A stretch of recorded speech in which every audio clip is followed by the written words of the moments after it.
Vale enfatizar, reforçar que o regime militar, através do golpe civil-militar de 1964, foi no intuito de frear todos os avanços sociais que estavam sendo gestados desde a década de 30, passando pela 40, e radicalizando a partir dos anos 50 e 60, uma vez que a massa trabalhadora começa a participar dos movimentos sociais, do movimento sindical. Na verdade, 1964 representou para os setores conservadores um basta para o processo de avanço das conquistas populares, o avanço de um projeto autônomo de país, que era o período da Guerra Fria, e não seria justo para os Estados Unidos ter um concorrente direto que tivesse recursos naturais, econômicos e, ao mesmo tempo, humanos em potencial para poder se contrapor à altura ao imperialismo norte-americano. Se com Cuba já era um problema, imagine com o Brasil, que naquele momento já se constituía um país de mais de 70 milhões de habitantes, num território de mais de 8 milhões e meio de quilômetros quadrados. Enfim, eram esses desafios que o regime militar entrou para podar esses movimentos sociais e fazer um projeto nacional atrelado aos interesses do imperialismo norte-americano. Isso de forma muito tácita. A primeira iniciativa foi tirar os inimigos do regime militar vigente. Isso se deu com o ato institucional número 1, onde mais de 100 pessoas tiveram seus direitos políticos cassados por 10 anos. Dentre eles estavam Leonel Brizola, estavam Luiz Carlos Prestes, João Goulart, Ney Ortiz Borges, Benedito Cerqueira, e vinha uma série de quadros, tanto do PTB quanto do PCB, que seriam atingidos. Vale lembrar que o PCB estava na ilegalidade, portanto o PTB foi o partido mais atingido dentre os partidos legais com o processo de depuração a partir do regime militar que ora iniciava. Ao mesmo tempo, para tentar frear os movimentos sociais, há uma série de intervenção dentro dos sindicatos, onde o governo vai combater as lideranças mais significativas e proeminentes dos movimentos sociais. Vale lembrar que a Lei Suplicy de Lacerda, ainda em 1964, tenta pôr a UNE na ilegalidade, criando entidade alternativa através do Diretório Nacional dos Estudantes, Diretório Estadual dos Estudantes e os DCEs ideais. Só que não há êxito porque a ampla maioria dos estudantes fazem questão não só de participar dessas entidades que eram ligadas à UNE, mas ao mesmo tempo boicotam essas novas entidades promovidas pela Lei Suplicy de Lacerda. Vale chegar ao ponto que a Lei Suplicy de Lacerda, para criminalizar o movimento estudantil, proibia o direito de greve e ainda mais o direito de fazer qualquer manifestação política. Então já mostrava para que o regime estaria para chegar e qual seria a função dela, para colocar os atores nos seus respectivos lugares. Enfim, você tem esse processo de exclusão e, ao mesmo tempo que você tem o processo do AI-1, e você, ao mesmo tempo, tem a doutrina da segurança nacional. Essa doutrina da segurança nacional, como razão de ser para assegurar esse regime militar, ela consistia como um meio para combater a subversão política dos comunistas, dos trabalhistas, até então chamados pelos correntes liberais de direita como populistas, demagogos. Então, o combate à subversão e ao populismo era necessário para manter o ideário de unidade e de segurança do país. Dado o processo da Guerra Fria, era necessário, já que o Brasil estava alinhado aos Estados Unidos, poder combater o imperialismo dentro dos moldes do imperialismo norte-americano, combater os inimigos dos Estados Unidos, que no caso eram os setores à esquerda, os setores nacionalistas, os setores ligados ao Partido Comunista. Vale lembrar também que uma forma de afunilar o regime militar e excluir a participação dos setores de oposição está na criação do Código Eleitoral, com a Lei 473765, que está sendo vigente até hoje, e, ao mesmo tempo, a Lei das Inelegibilidades, que é a Lei 4738 de 65. Essa Lei das Inelegibilidades, vai lembrar que ela tentava impedir todos os os quadros políticos, todas as pessoas que assumiram cargos a partir do governo João Goulart, eles não tinham sequer o direito de poder ser candidato a qualquer cargo eletivo. Vale lembrar que o Congresso Nacional ele apoia a prorrogação do mandato do Castelo Branco por mais um ano, além de forçar um código eleitoral que, dentro do processo de votação, havia vários erros crassos. E dentro desse processo, o maior teste para a legitimidade do regime militar estava na eleição de 65, porque além de ter 11 estados tendo candidatos a governadores, dois desses estados eram plebiscitários. Primeiro porque esses estados tinham governadores da UDN, no caso, Minas Gerais com Magalhães Pinto e o estado da Guanabara com Carlos Lacerda. Só que, ironicamente, nesse processo, Carlos Lacerda e Magalhães Pinto perderiam e não conseguindo efetuar os seus candidatos.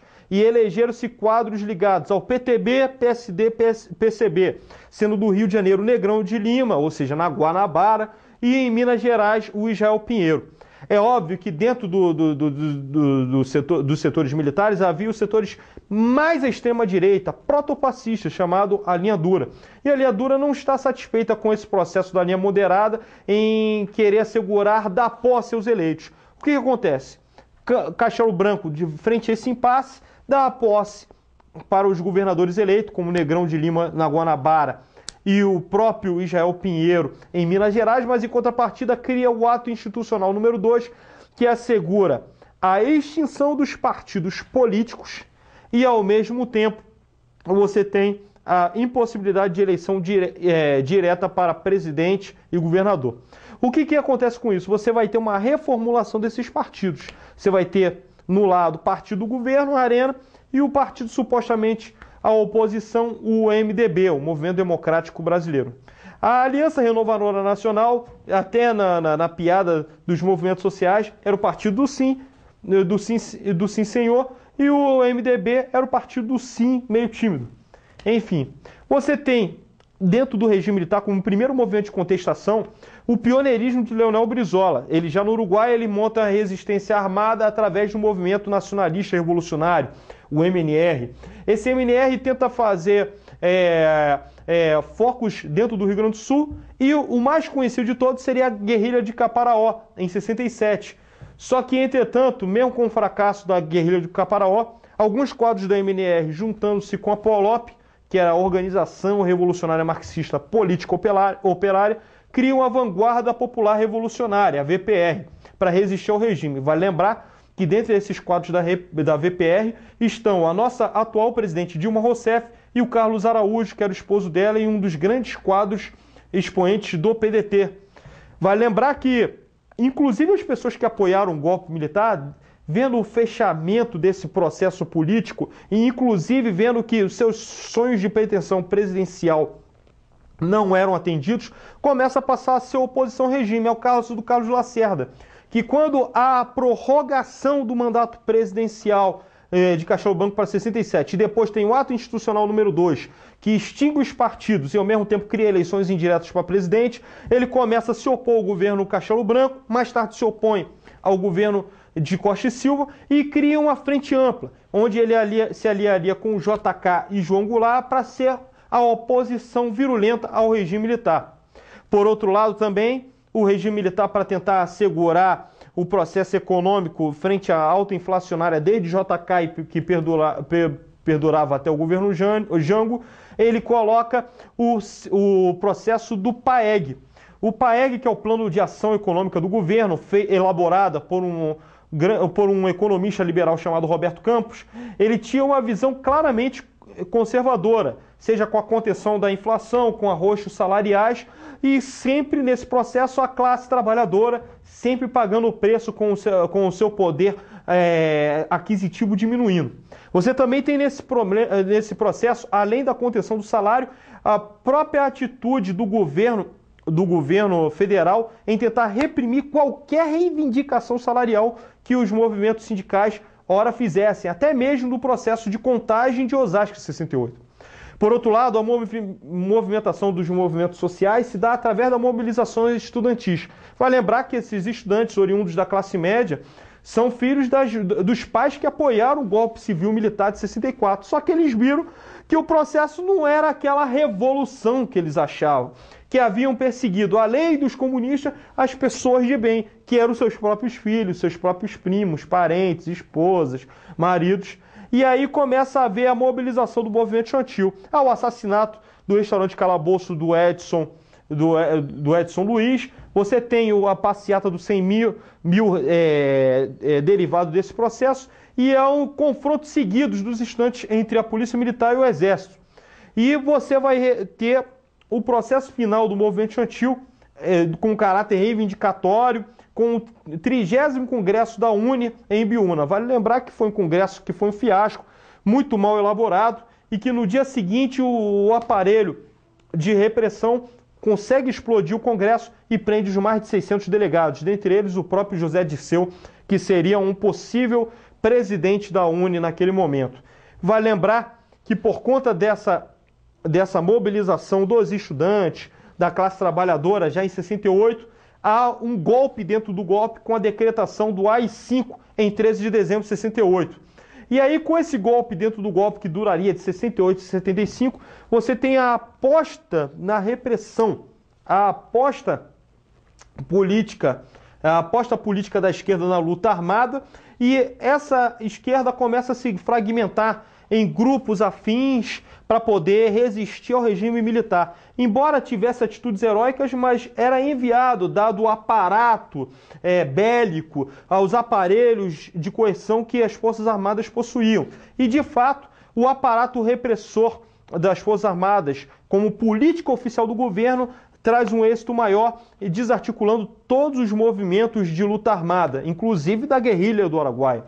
Vale lembrar que, em contrapartida, para silenciar esses movimentos sociais, seja de luta armada ou não, há a tentativa do milagre econômico com o Plano Nacional de Desenvolvimento feito por Delfim Neto, enquanto ministro da Fazenda do presidente Emílio Garrastazu Médici, e que ele tenta, através de uma política de crescimento econômico, sob o pretexto de distribuir a fatia do bolo, tentar fazer com que houvesse um crescimento do país, com taxas ao PIB de 10%, 11%.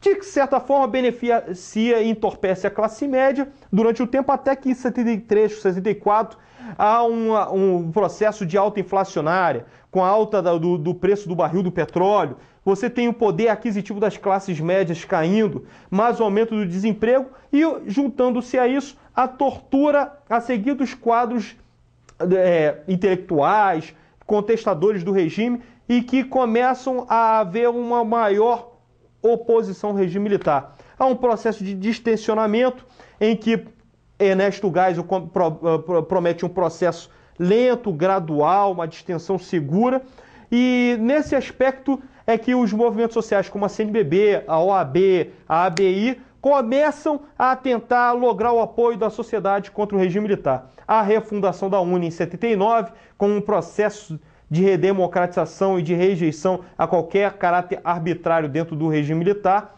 isso desde o processo com os encontros nacionais de estudantes, e dentro desse processo de reconstrução da democracia é que há o pluripartidarismo e a lei da anistia. Dentro desse processo de redemocratização, haveria a tentativa de ressurgimento do Partido Trabalhista Brasileiro através do Encontro de Lisboa. Esse Encontro de Lisboa, que seria o encontro dos trabalhistas do Brasil com os trabalhistas do exílio, dura de 15 a 17 de junho de 79.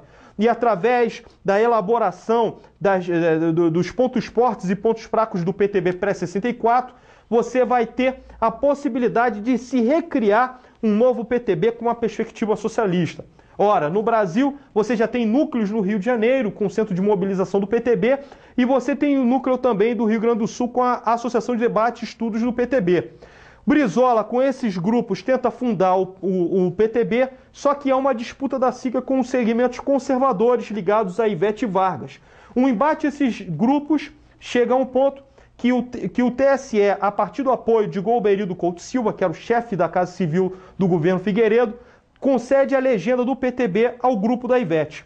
O grupo do Brizola, o grupo histórico com os segmentos à esquerda.